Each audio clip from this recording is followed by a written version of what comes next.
स्वागत है आपका कहानी की दुनिया में। आज की कहानी का टाइटल है सलोनी।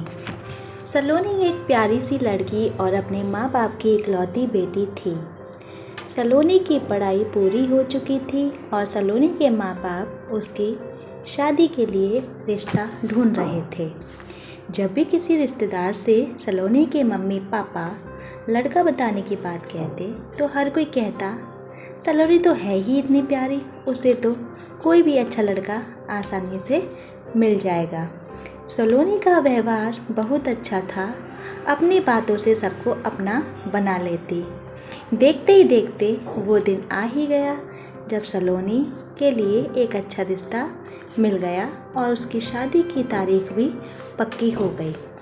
माँ सलोनी को लेकर बेफिक्र थी, क्योंकि वह हर तरह से अच्छी थी, चाहे वो घर का काम हो या कुछ और। सलोनी की शादी की तारीख भी आ गई और अच्छे से शादी भी हो गई। घर से विदा होकर पति मोहित के साथ पहुंच गई अपने घर। सलोनी के घर में सास ससुर और मोहित का छोटा भाई था। सलोनी के लिए सब कुछ नया था, लेकिन उसे अपनी माँ की बात याद आ जाती कि बेटा, शुरू में जो नया लगता है ना, बाद में वही अपना कब बन जाता है पता ही नहीं चलता। सलोनी अपने काम से और अपने व्यवहार से सबके दिल में जगह बनाने लगी। ससुर और मोहित तो उसके खाने की तारीफ करते नहीं थकते थे।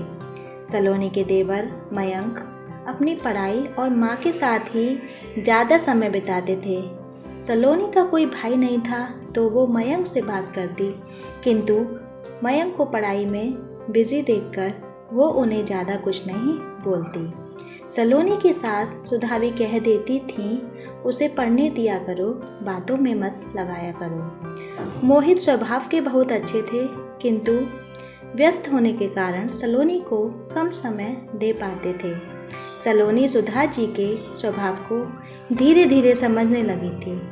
जब भी सलोनी सुधा जी से खुलकर कोई बात कहती तो वह तुरंत उसे याद दिला देती कि उसका ससुराल है, उसे सोचकर बोलना चाहिए।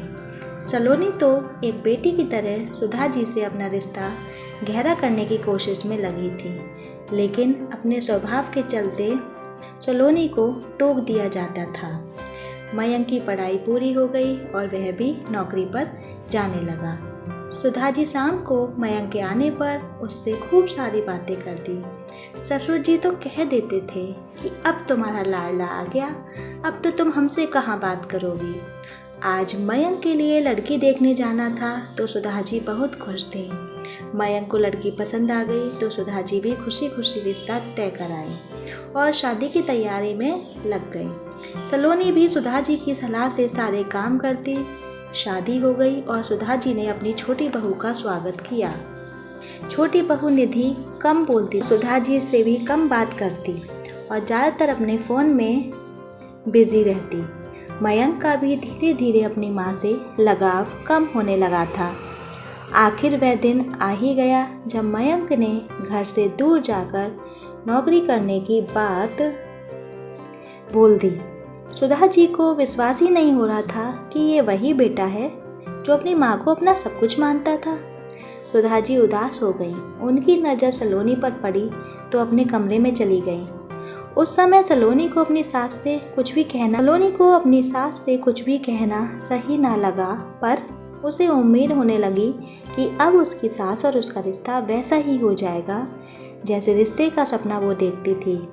कहानी को पढ़ने के लिए और सुनने के लिए आपका दिल से धन्यवाद।